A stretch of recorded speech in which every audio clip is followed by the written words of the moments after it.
Hola, ¿qué tal? ¿Cómo estás? Bienvenido a un nuevo video de...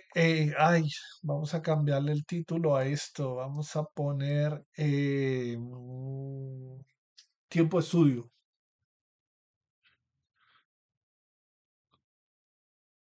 Hay que seguir trabajando. Hay que seguir trabajando hasta llegar a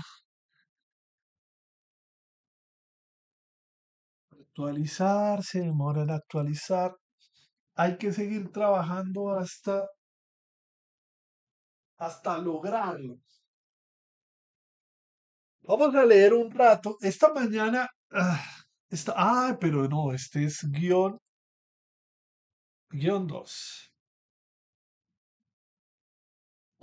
Guión 2. Este es el tiempo de estudio guión 2, porque ya hay uno que ustedes pueden llegar, entrar acá, abrir acá, poner esto acá. Ay, si el internet fuera más rápido, wow, genial, fantástico. Pero no, es internet de Tigo. Y ponemos Science y aquí llegamos a este tema. Encontrarán que hace 39 minutos se publicó la primera parte, tiempo de estudio 22 de julio del 2026.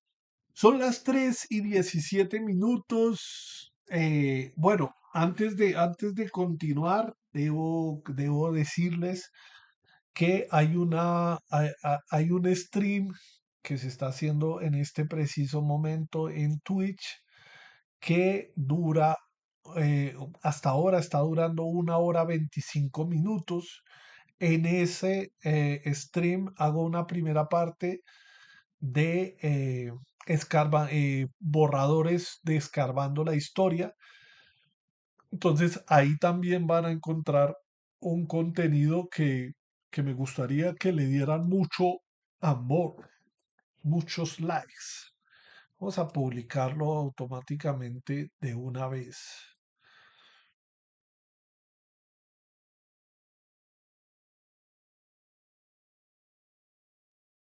Y está muy lento el internet. Pues vamos a subirlo. Esperemos que el procesador nos lo permita.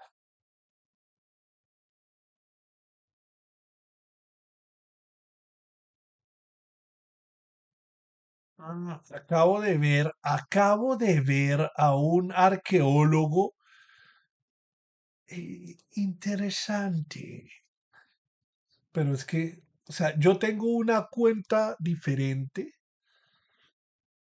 para el canal de Science, pero acabo de ver algo. Ojalá aparezca otra vez porque no puede ser que lo haya perdido.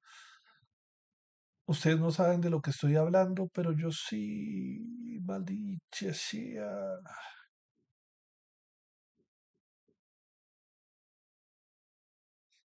Se perdió prácticamente el contenido.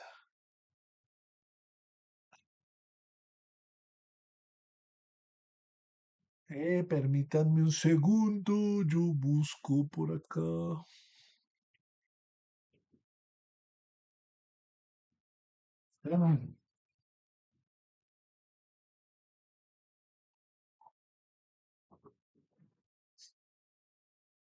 Ay, permítanme un segundo, yo busco por acá.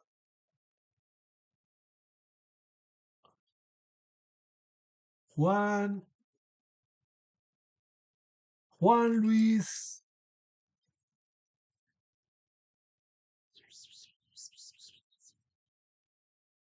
No aparece.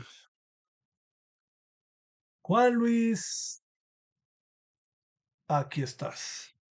Es que lo vi tocando, nada, pero solo lo vi con un libro que decía la respuesta, pero no sé, aquí está. Perdón. Espero que el libro sea un testimonio de nuestro tiempo, que es lo que tiene que ser todo libro, ¿no? Tiene que reflejar su época, su tiempo, el pensamiento. Digamos que mi filosofía particular, y espero que eso se traduzca en lo que he escrito, es que la vida, ante la pregunta existencial, ¿no? De eh, qué sentido tiene la vida, para mí es un regalo. Disfrutemos, disfrutemos de nuestra capacidad de hacernos preguntas y de buscar respuestas. Es, digamos, un canto al placer del conocimiento. La ciencia no es una cosa seria de gente, pues no sé, aburrida. Ah, ¿por qué Internet? Este Internet es lo peor, pero bueno, resulta que no estábamos hablando de cualquier ser humano, estamos hablando de un ser humano que ha escrito libros maravillosos. Luis, ¿qué? ¿Luis qué? Juan Luis. Juan Luis Arzuaga. Deben saber que yo, prácticamente 71, ya se está despidiendo este man, pero bueno, ya leí este libro, La vida, la gran historia. No he leído este libro, lo he sacado de la biblioteca, pero no lo he leído, pero bueno. Ya he leído este libro, también he intentado leer La vida contada por un sapiens, la vida contada por un sapiens a un neandertal y la muerte contada por un sapiens a un neandertal. Tiene muchas obras esta persona.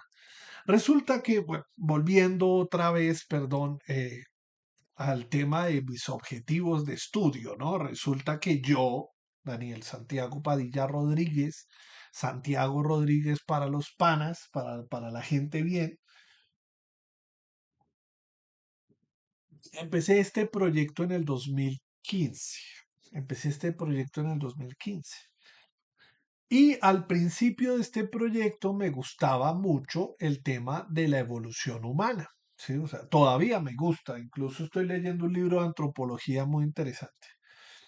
La cuestión es que llegué a tocar mis ojos con un libro de Juan Luis Arzuaga que se llama La vida, la vida, el libro que les acabo de hacer, que les acabo de, La vida, la gran historia.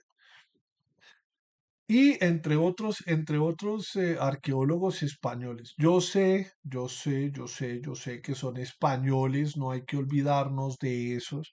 Incluso ellos son los que descubren a Homo antes eso.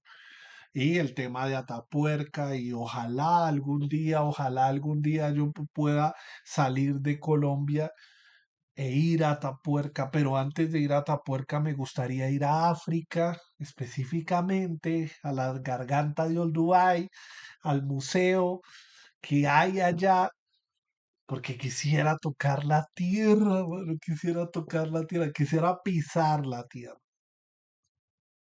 en el mismo lugar donde hace millones de años una especie humana pisó la tierra con sus manos, con sus pies y no con sus manos. Y empezó a caminar erguido y empezó esta bonita y hermosa historia de la humanidad. Sí. Quisiera poder ver esos huesos en vivo, en directo, con estos ojos, ¿no? Estar ahí y decir, pucha. No, pero soy tan nervioso me han pasado cosas muy raras en la vida y, pucha, yo creo que se me sale el corazón en ese momento. No, bueno, no sé. O puede ser la primera vez físicamente, más no la primera vez conscientemente de ello. No, bueno, vamos a leer un poco. Sacó un libro que se llama La vida, creo que era el libro. No sé por qué. Ah, ya cerré. bueno, sacó un libro más, algún día cuando tenga miles de millones de dólares, no me interesa la plata, bueno. Pero bueno, en fin. Vamos a empezar, vamos a olvidarnos de antepasados, olvidarnos de evolución, olvidarnos de todo y vamos a empezar este maravilloso libro. Vamos a continuar con este maravilloso libro. Ponemos nuestro fabuloso Pomodoro Time y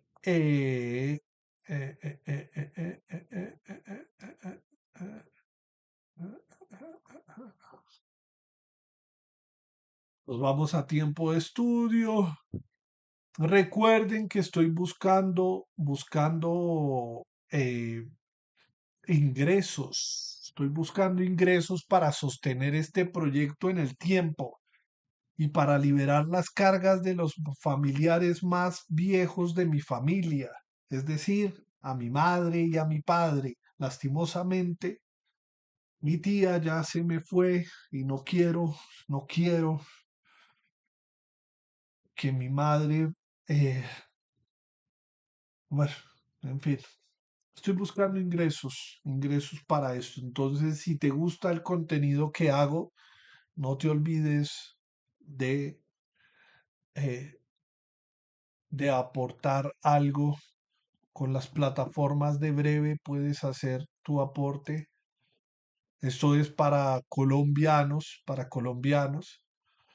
Eh, la llave de Daviplata, de Nequi, de Lulobank, eh, para Colombia. Esto es para Colombia. Al 300-715-0989 es la llave de Davi Plata, arroba 300-715-0989, la llave de Nequi, y el 1020-720-443 es la llave de Lulovac. Ay, algún día quisiera ver esta vaina iluminarse así, trin. Recibiste tanto. No me importa el valor, no me importa si son 100, 200 pesos o si son 100 o 100.000 millones de pesos. Me importa la notificación porque la notificación me dice algo fundamental y muy importante. Alguien escuchó lo que yo dije, ¿sí? Y eso es lo que a mí más me importa, que usted me escuche y que usted sepa, ¿sí? Que lo único que yo estoy haciendo aquí es dejando un mensaje para la humanidad. Vamos a empezar 30 minutos, nos vamos a ir a la rendición de Bogotá, Mosquera, creo que hay una foto de Mosquera pronto. Tomás Cipriano de Mosquera encarcela a Mariano Ospina, que estaba de presidente, y toma Bogotá, se toma Bogotá. Y estábamos leyendo esta toma de Bogotá y entonces decía que no, que es que Mosquera se sentó en Chapinero, ¿no? En Chapinero y que tenía que ir a Bogotá. Resulta que Chapinero y Bogotá son la misma ciudad, pero en 1861, creo, en 1861, permítame un segundo, yo abro aquí.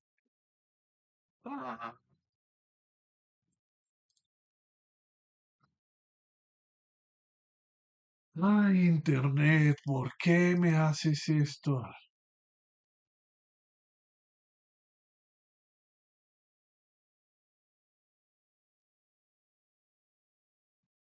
Resulta que eh, eh, eh, eh, eh, eh, eh,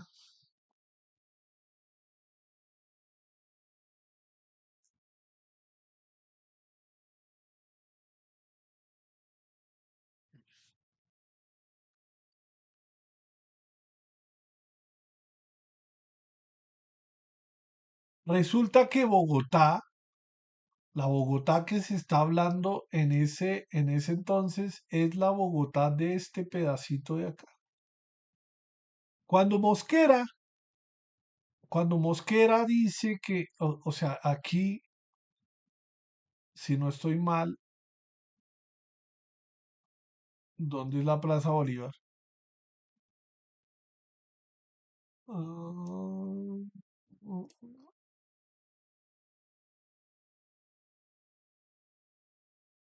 Sexta, Bogotá es este pedacito de por acá. Bogotá chiquitica, ¿dónde está?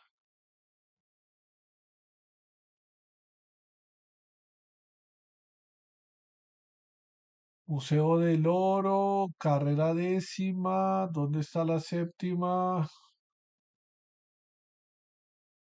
Sexta, octava, aquí está. La Plaza de Bolívar. Bogotá es esto por acá. Bogotá es esto. En 1800 algo. Y entonces estábamos leyendo que Mosquera se instaló en galerías, ¿no? Galerías. Y galerías queda más o menos, en Chapinero, perdón. Chapinero queda acá. Todo esto era monte, todo esto era monte,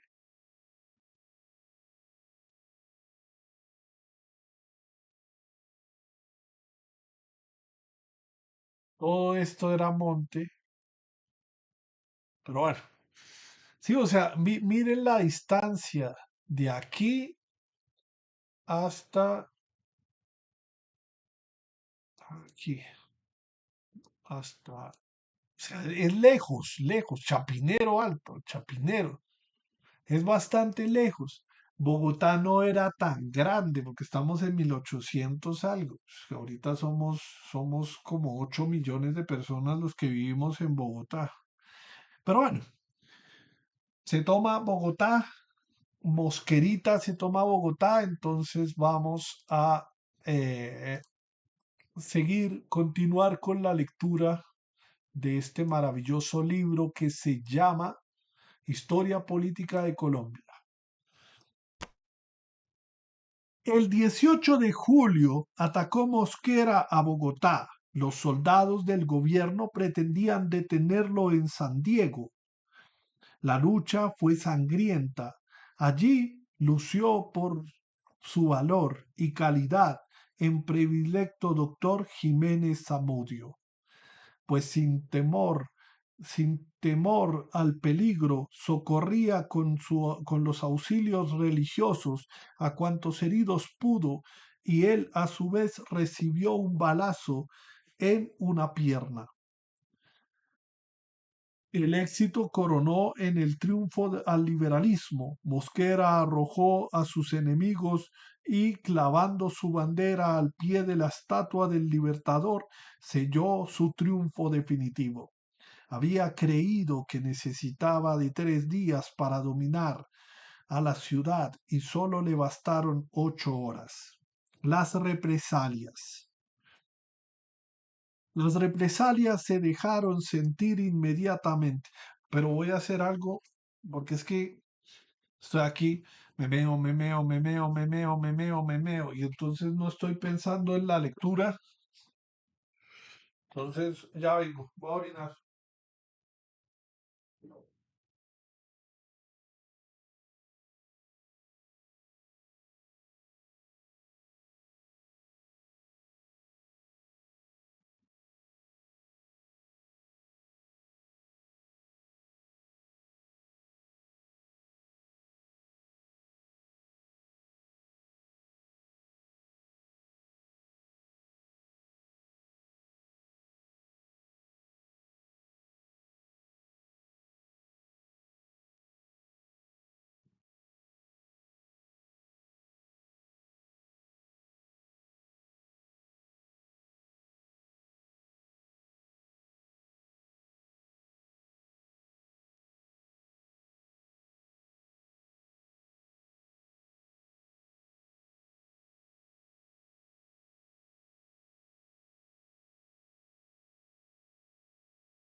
Ay, bueno, ya, ahora sí, podemos empezar el Pomodoro Time. Vamos a darle otra vez unos 30 minutillos.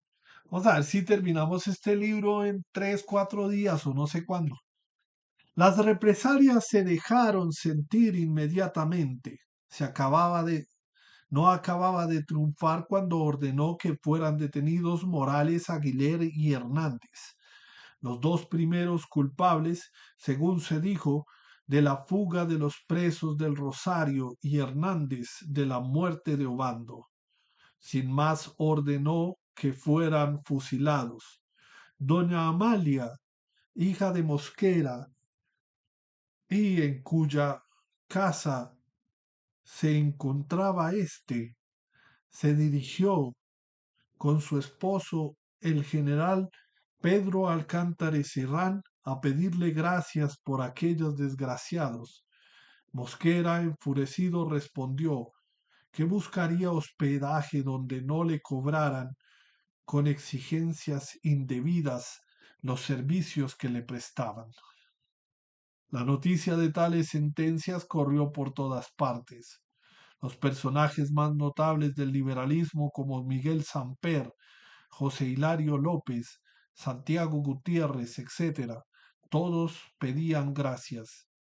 Veían que el cumplimiento de esa sentencia era un crimen, pero Mosquera permaneció sordo a todos ruegos. Los habitantes de Bogotá no creían que se llegase a término tal atrocidad. Al sacar de prisión a don Palacio Morales, carrera décima, donde hoy se encuentra la alcaldía, para llevarlo al patíbulo,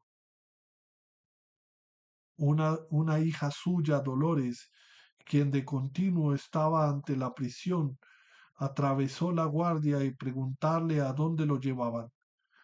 No sé, hija mía, fue toda su respuesta.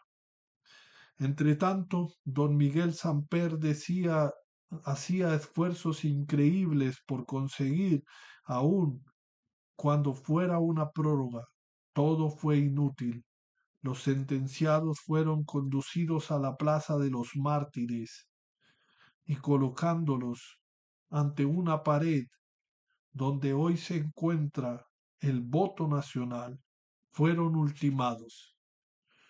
Aquí perecieron aquellos tres caballeros, solo, solo por voluntad del vencedor, sin someterlos a un juicio. Fue un verdadero asesinato político, levantando Mosquera un patíbulo entre él y los conservadores, ponían a prueba su liberalismo y procedían como Napoleón con el duque de Engelhin.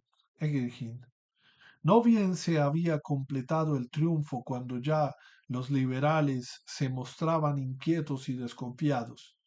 Tenían haber luchado no por derrotar al gobierno, sino por engrandecimiento de un solo hombre, el doctor Teodoro Valenzuela. Paradójicamente, las palabras de Madame Isabel decía, ya triunfamos de los ya triunfamos de los conservadores, pero ahora, ¿quién nos librará de Mosquera? Pacto de unión y pacto provisorio.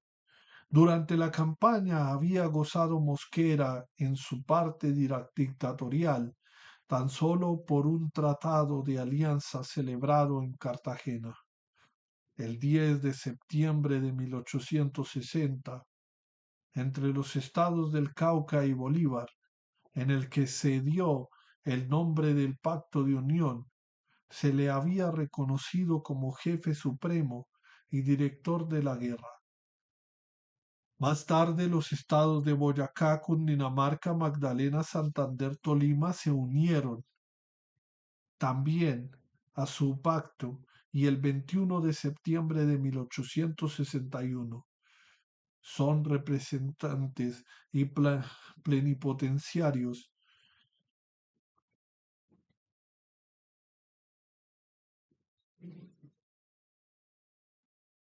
Los representantes o plenipotenciarios, como se les llamó, firmaron dicho pacto en consta de 46 artículos. Ese pacto es una constitución en la que se da a los estados el carácter de soberanos e independientes, sin restricción ninguna, fijados entre sí para formar una nación llamada Estados Unidos de Colombia. Allí se establecieron las bases de la Confederación, las relaciones políticas y las garantías individuales. En ese mismo día, los mismos plenipotenciarios firmaron el Pacto de Unión, provisorio y transitorio, que tuvo por único objeto reafirmar al general Mosquera en su poder, declarándolo válidas todas sus disposiciones e invistiéndolo de cuanta autoridad quisiera. El artículo primero decía: los Estados Unidos de Colombia reconocen y sostienen al ciudadano general Tomás Cipriano de Mosquera como presidente provisorio de los Estados Unidos de Colombia, en ejercicio de poder ejecutivo nacional, y al ciudadano general Juan José Nieto, a la sazón gobernador del estado de Boyacá, que fue el primero en firmar con Mosquera el pacto de unión, que designado para ejercer el mismo poder ejecutivo en los casos de falta absoluta o temprana del ciudadano general Tomás Cipriano de Mosquera. Aquí una fotico de Cipriano de Mosquera. Gobierno provisorio. Sorprendió el general Mosquera a la nación con leyes de la más alta importancia, como la de tuición o desamortización de bienes de manos muertas. La tuición exigía sumisión del clero a la potencia civil para poder ejercer su ministerio. Ello dio lugar a un sinnúmero de críticas y de protestas. Los sacerdotes no juramentados celebraban la misa en oratorios particulares. Querían creer que se encontraba en la época de las particulares persecuciones. Algunos sacerdotes se dejaron crecer la barba, salían a la calle vestidos de paisanos y con anteojos para que no se les reconociera. La vida en los conventos, los que ocupaban vastas extensiones urbanas tenían grandes atractivos. Así se celebraban todas las festividades religiosas con gran pompa. Las monjas celebraban anualmente una gran romería al santuario de la Virgen de Chiquinquirá. Naturalmente, naturalmente sin salir del convento y montadas en bestias, se lanzaban por todos los vericuentos los del convento, llevando triples chu- chuchos y panderetas, pernoctando. Ay, ay, carajo, las gafas.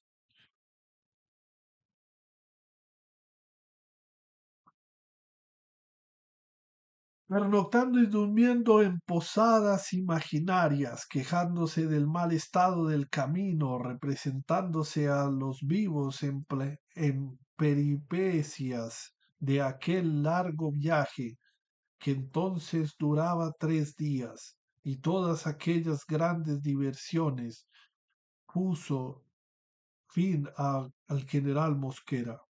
La desamortización de bienes de manos muertas fue una medida severa y trascendental, dice Quijano W., que ha sido adoptado por muchos países como un medio económico de devolver a la circulación la inmensa riqueza estancada en manos inhábiles e improductivas de las comunidades religiosas.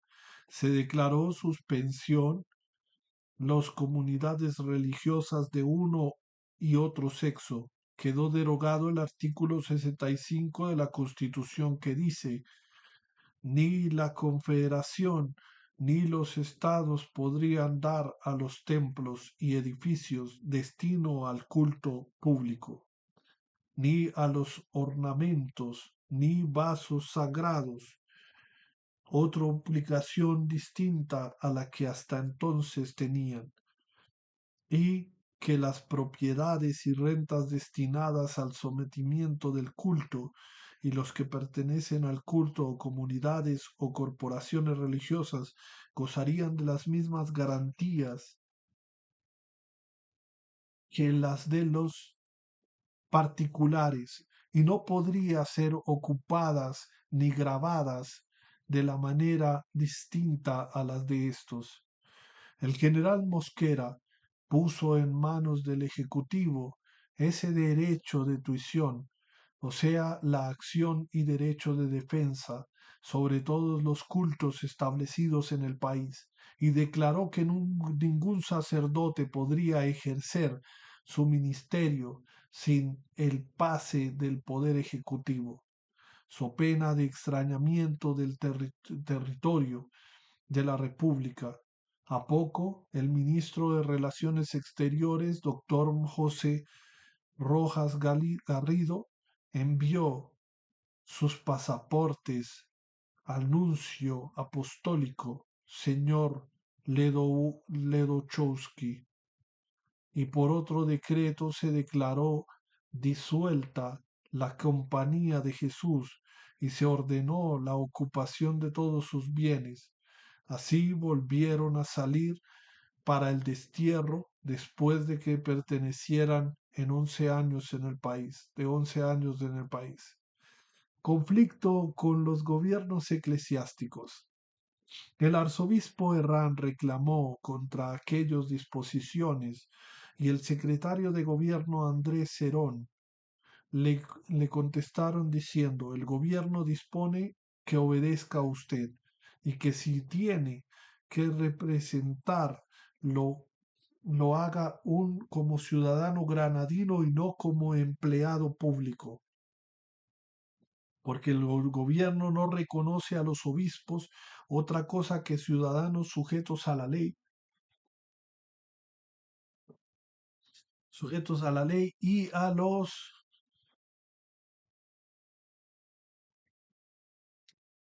a los mandatos de la autoridad.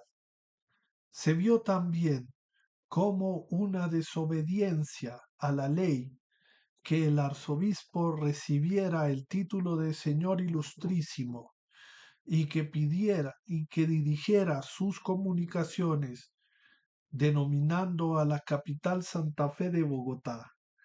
Se le pasó nota ordenándole obedecer y cumplir cuanta disposición se había dictado con referencias al clero, dando ejemplo de sumisión a las autoridades y a la ley conforme a los preceptos de la religión de, de que es pastor.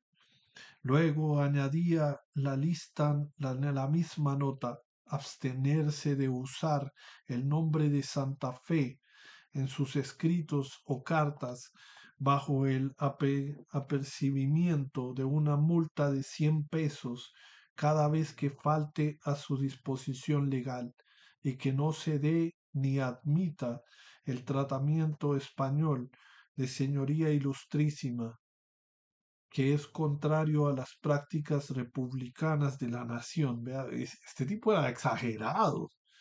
Pero bueno, además se le prohíbe publicar sus escritos por estar suspendida la libertad de prensa. En fin, el decreto 3 de noviembre de 1861 se ordenó reducir a prisión al dicho arzobispo hasta que el poder ejecutivo determine el lugar que debería ser confinado y si debería ser expulsado del país. Por entonces se le señaló el mismo palacio arzobispal como prisionero y poco después se le confinó a Cartagena. Allí permaneció hasta 1864, época en que regresó a Bogotá después de haber jurado la Constitución en lo que no fuera contrario a las leyes de Dios y de la Iglesia. Todo aquello, todo aquello despertó entre los conservadores el más violento fanatismo. Todos les pareció falta de religión. Todo era piedra de escándalos. Aún la de más insignificante hería su conciencia. Por esos días un conservador, don Lareazo Pérez, aficionado a las artes, puso un esquema de ópera de Giuseppe Verdi, el trovador, en el que Leonor, para salvar la vida de su enamorado Manrico, se ofrece al conde de la luna, pero antes se ha envenenado y no puede tampoco este tenor, este tener a Leonor para hacer matar al gitano Manrico, que a la postre resulta ser su propio hermano. Inmediatamente el periódico El Católico lanza a la obra las censuras más acres. Aquello era excitar la simpatía en favor de una mujer que olvida sus deberes, que acaba suicidándose y desafiando el poder de Dios. ¿Cómo es posible? Vamos a incendiar y a destruir todo. ¿Cómo se ensucia el arte cuando en él mete su mano la sucia política? La guerrilla, la guerrilla de Huasca. Huasca, la primera vez que escucho guerrilla, 1861. Ah, para los que dicen, ah, no, es que las guerrillas estaban puta, las guerrillas más viejas que usted y yo, juntos.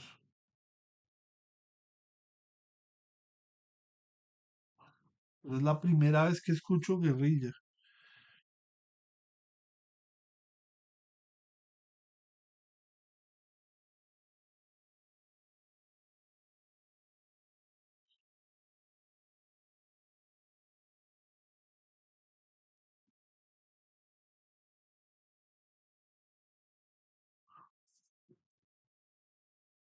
En la ocupación de Bogotá,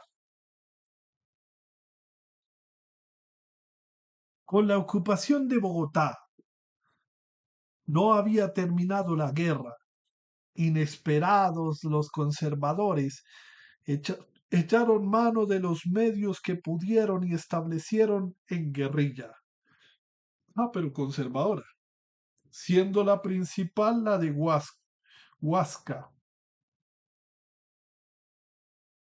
la que llegó a alarmar seriamente al norte de Cundinamarca, creyendo el general Mosquera que debido a la impericia de sus generales no era disuelta, salió él mismo al frente de un ejército a debelarla.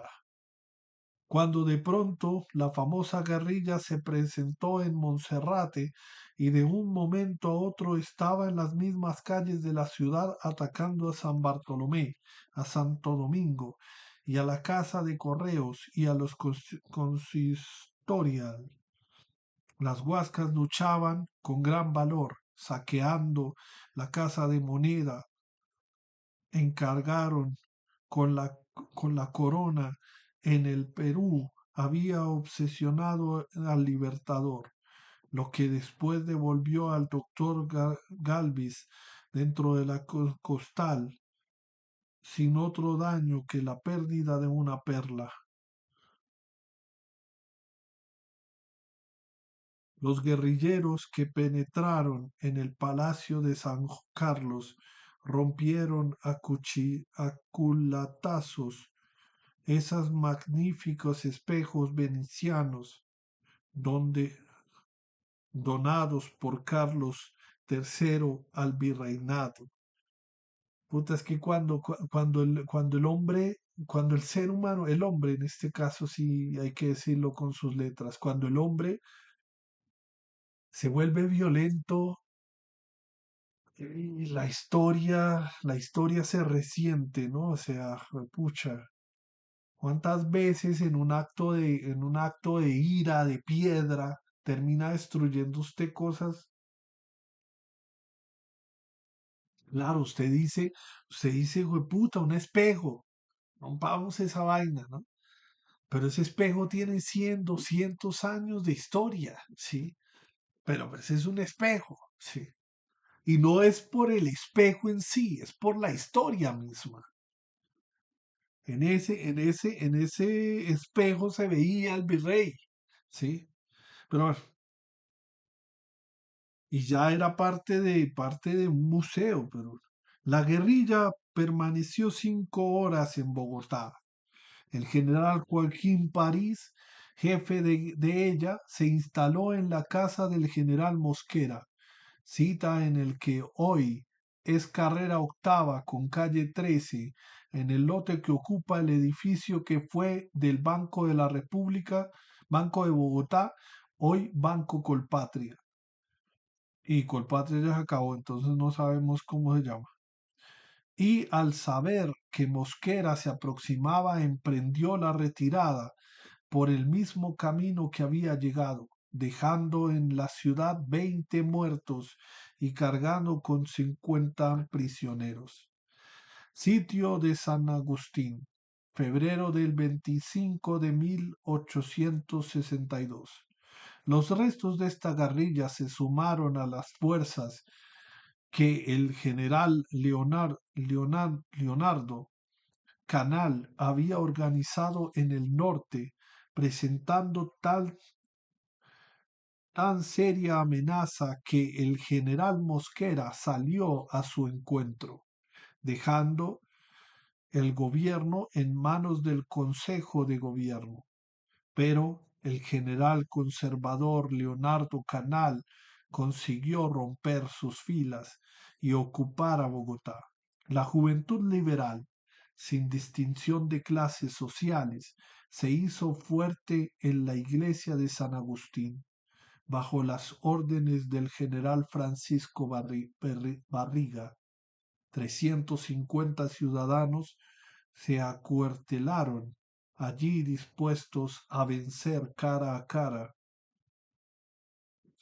a vencer caras sus vidas, soportando los más estrechos sitios durante los días 25, 26 y 27 de febrero, haciendo verdaderos prodigios de valor. Aquello constituye una página gloriosa del valor bogotano y no sólo el partido político. Valiéndose obligado el general Canal a abandonar el sitio que dirigió al sur con esperanza de unirse al general Julio Arboleda, quien se consideraba presidente de la nación tan solo porque sus parciales lo habían candidatizado y en la unión de Giraldo, gobernador de Antioquia, disponía de un numeroso ejército. Campaña del Sur. Mosquera y Santos Gutiérrez salieron a luchar en aquellas regiones, la primera en vías de Popayán, cualquiera que ocupó el segundo hacia Cartago, en el lugar dando, San, dando Santa Bárbara, llamado Santa Bárbara, libró un gran combate, el más notable de ese segundo periodo de la guerra. Desbarató por completo las fuerzas antioqueñas y luego rindiéndose con Mosquera, dominaron casi por completo el valle del Cauca. Muerte de Arboleda, noviembre del 12 de 1862. Don Julio Arboleda se había dirigido a la frontera ecuatoriana después de triunfar sobre las fuerzas de aquella nación que, que prevaliéndose de nuestra guerra, quiso añadir nuestro territorio y pretendió unirse a las fuerzas de Canal, quien después del sitio de San Agustín. Voy a leer esta hojita y terminó Agustín se dirigió al sur. Alborea quiso organizar tropas y con tal objeto se dirigió a la frontera ecuatoriana, pasando por la montaña de Berruecos. Lo acompañaban un pequeño ejército y al llegar el mismo punto en el que fue asesinado el mariscal de Ayacucho, salieron de la espesura dos disparos. Los rojos me han matado como azufre, dijo. Pudo caminar unos pocos pasos y agonizando cayó en brazos de sus compañeros. Así murió aquel hombre tan importante para el conservatismo y para las letras colombianas, el día 12 de noviembre de 1862. El asesino era hijo de una de sus numerosas víctimas, llamado Juan María López, y aseguraba que su madre había muerto de pesar al saber el fin de su esposo. En un principio fue López reducido a prisión, pero poco después se le declaró comprendido en el indulto general y se le puso en libertad. Se dice que durante la guerra de 1876 murió en el mismo lugar donde asesinó a Arboleda. Una vez muerto Arboleda, no hubo resistencia posible. Finalmente se dominó el resto del país. El triunfo de la revolución era completo. El general Canal, en, el único jefe prestigioso de los conservadores, se había refugiado en el Ecuador. Yo podía pensar en organizar la nación bajo un nuevo régimen, en el, y con tal objeto convocó Mosquera a la Convención Nacional que había ofrecido reunir, previó el nombramiento de vocales por medio de votaciones,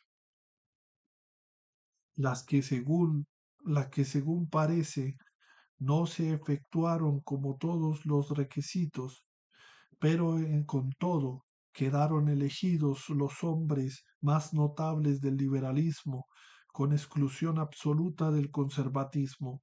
Así pues, sólo los vencedores impondrían su volumen al país. Después de unos pocos vacilaciones para elegir el lugar de las reuniones, se optó por la ciudad de Río Negro en Antioquia, pues allí no era de temerse el influjo de algunos prestigiosos caudillos y el carácter netamente liberal de sus habitantes era una mayor garantía.